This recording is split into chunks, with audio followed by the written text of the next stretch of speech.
তো হ্যালো আসসালামু আলাইকুম বন্ধুরা, আজকে আমরা একটি 12 ভোল্টের পুরাতন নষ্ট লাইট দিয়ে একটি 4 ভোল্টের লাইট বানিয়ে দেখাবো। বানাতে যা যা প্রয়োজন,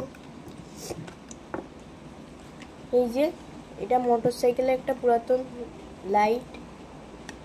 তো আমি এটার পিছন পাশটা ভাঙা, তাই ওটুকু ফেলে দিয়ে এই সার্কিট বোর্ড এবং এই অংশটুকু রেখে দিয়েছি। এই দেখেন,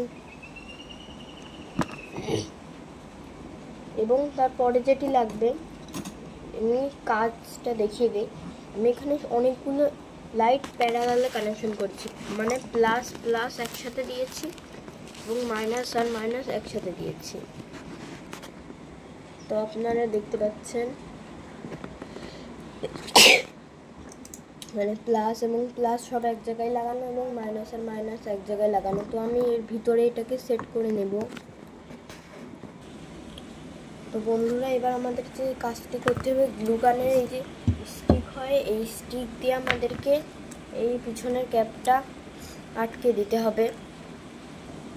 তো বন্ধুরা, এই পর্বে আমার টেস্টিং করা সম্ভব হচ্ছে না, তো আমি অন্য ভিডিওতে দেখেছেন হয়তো এটা কীভাবে কাজ করেন। এটা নীল আলোর, আপনার যে কোনো RGB যে কোনো কালার বানাতে পারেন। তো ভিডিওটি ভালো লাগলে অবশ্যই দেখুন, চ্যানেলটিতে নতুন হয়ে থাকলে সাবস্ক্রাইব করুন। আজকের মতো বিদায়, আসসালামু আলাইকুম।